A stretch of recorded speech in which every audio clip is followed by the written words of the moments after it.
Hace poco entrevistamos acá a la embajadora de Palestina, la señora Linda Lee, y decíamos precisamente de que Brújula Internacional quisiera entrevistar a todos los embajadores acreditados en Venezuela.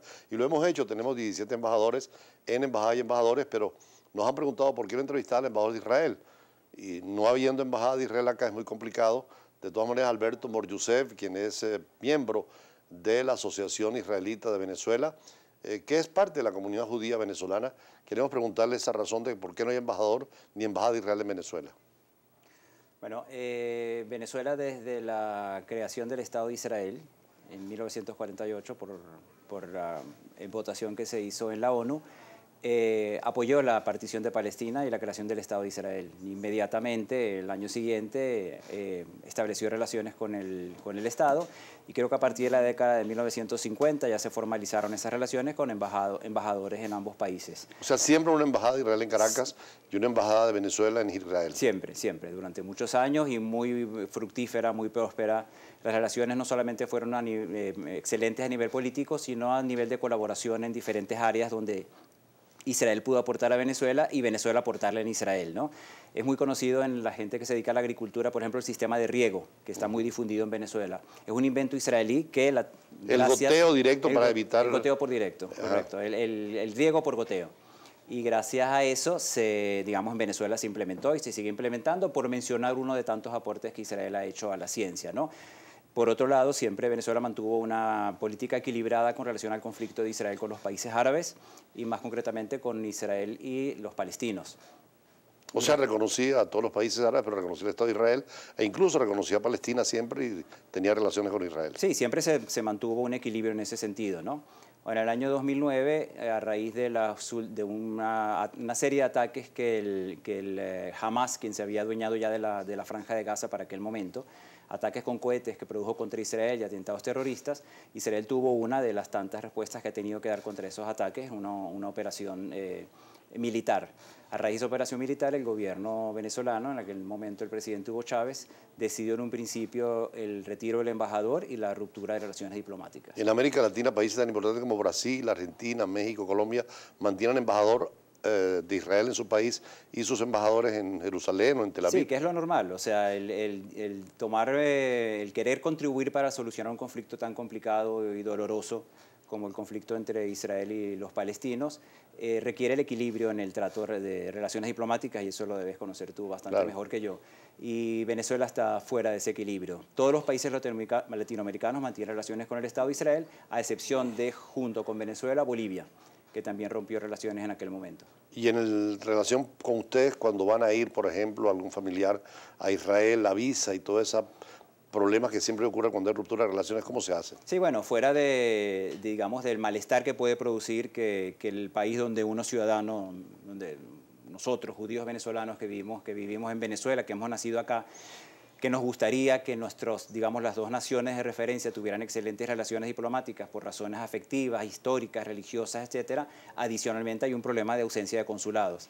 Y la ausencia de consulados, por ejemplo, complica a los israelíes residentes en Venezuela a renovar sus pasaportes, a los venezolanos que eventualmente queremos viajar a Israel, seamos judíos o no. De hecho, es muy común las peregrinaciones de grupos cristianos, de diferentes tendencias, evangélicos, católicos que viajan a Israel. Es una dificultad conseguir las visas para poder viajar a Israel. ¿Dónde consiguen las visas? ¿Cómo hacen los trámites? Bueno, las personas que tienen chance de pasar por algún país vecino, perder un día, Colombia, o un par de Panamá, días, ¿no? sí, a veces Europa, porque también todo viaje a Israel pasa por Europa, permite hacer el trámite. Pero por otros lados hay que intentar, digamos, visas en conjunto a través de otras embajadas. La embajada de Canadá tiene habilitada una oficina que es la que maneja el tema consular, ¿no? También.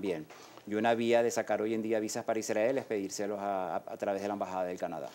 Pero estos programas de cooperación podrían realizarse, hay otras instancias, hay una Cámara Venezolano-Israelí, hay una asociación de instituciones judías en Venezuela. Sí, a veces se dice que las sociedades están más allá de los gobiernos, Sí. Entonces las relaciones entre sociedades siguen funcionando, hay intercambios culturales de alguna manera, no son para nada sencillos. La Cámara Venezolano-Israelí está activa, tiene muchas dificultades, por ejemplo, para traer gente y hacer algunos aportes que se han hecho. No obstante, científicos, especialistas han viajado a Israel para aprender de ciertas técnicas y algo se ha podido hacer al respecto. Pero realmente el tema de las relaciones de Israel y Venezuela pesa sobre el país y pesa sobre la comunidad judía como una sombra bastante desagradable. De todas maneras, hay situaciones que son muy claras. Por ejemplo, cuando se recordaba la tragedia del Holocausto, invitaron a un venezolano a la Asamblea Nacional para escucharlo, ¿no? Sí, sí. Las Naciones Unidas determinó hace ya 10 años, creo que en el 2005, que todos los países están en la obligación, de hecho votaron por ello, todos los países, para conmemorar el Día de la Liberación de Auschwitz, que corresponde al 27 de enero. En un principio el gobierno nacional no se sumó a esas conmemoraciones, pero ya hace 3 años que la Asamblea Nacional sí, y año tras año... Tanto la del gobierno como la oposición ahora, ¿no? Sí, sí, la Asamblea de hecho ya ha estado de años anteriores, que era mayoría oficialista, hoy en día que es mayoría de la oposición, lleva 3 años conmemorando el Día de Liberación de Auschwitz, y en la última Asamblea se invitó a un sobreviviente, a Gil Oswald, para que narrara su experiencia en el Holocausto. Normalmente los invitados externos en la Asamblea cuentan solamente con 10 minutos para sus intervenciones y a él se le dio una concesión de 1 hora porque realmente su intervención conmovió al público y a la nación porque se transmitió a través del canal de la Asamblea. ¿Quedan todavía en Venezuela esas víctimas del Holocausto, de los campos de concentración, con vida, con su familia? Sí, sí, Venezuela fue uno de los países que abrió amablemente sus puertas a los sobrevivientes del Holocausto y que aquí criaron a sus familias y aportaron al país, montaron negocios, se convirtieron en profesionales y un gran número de ellos estuvo en el país. Obviamente ya es una cuestión de calendario, muchos han fallecido por edad, pero sigue siendo uno de los países de acogida más importantes. ¿Por qué tanto se habla de López Contreras y su presidencia en esa Segunda Guerra Mundial con tanta persecución y la apertura hacia los judíos perseguidos, sobre todo en Europa? Sí, sí, bueno, previo al estallido de la Segunda Guerra Mundial en 1939, con la política antisemita, antijudía nazi vigente, y con el peligro inminente de que los nazis ya se veía que iban a tomar alguna medida más allá de la expulsión de los judíos. O sea, el ambiente era muy negativo en Alemania, ya Austria ya incorporada al Reich alemán. Los judíos que podían intentaban, que se les daban permisos, intentaban huir y las puertas de prácticamente todos los países del mundo estaban cerrados. En ese contexto salieron de Hamburgo en 2 periodos distintos 2 barcos que buscaron refugio en varios lugares de Latinoamérica sin conseguirlo, hasta que finalmente Venezuela, sin personas que llegaban sin visa, sin ninguna otra esperanza, López Contreras les abrió las puertas y fueron acogidos en el país y hoy en día sus nietos y bisnietos son venezolanos que aportan. ¿Por qué Europa, sobre todo, fue esa situación de persecución hacia el mundo judío? Bueno, es un fenómeno largo quizás de analizar y mucho más de explicar, ¿no? Pero hay que darse en cuenta que el antisemitismo tiene un origen religioso.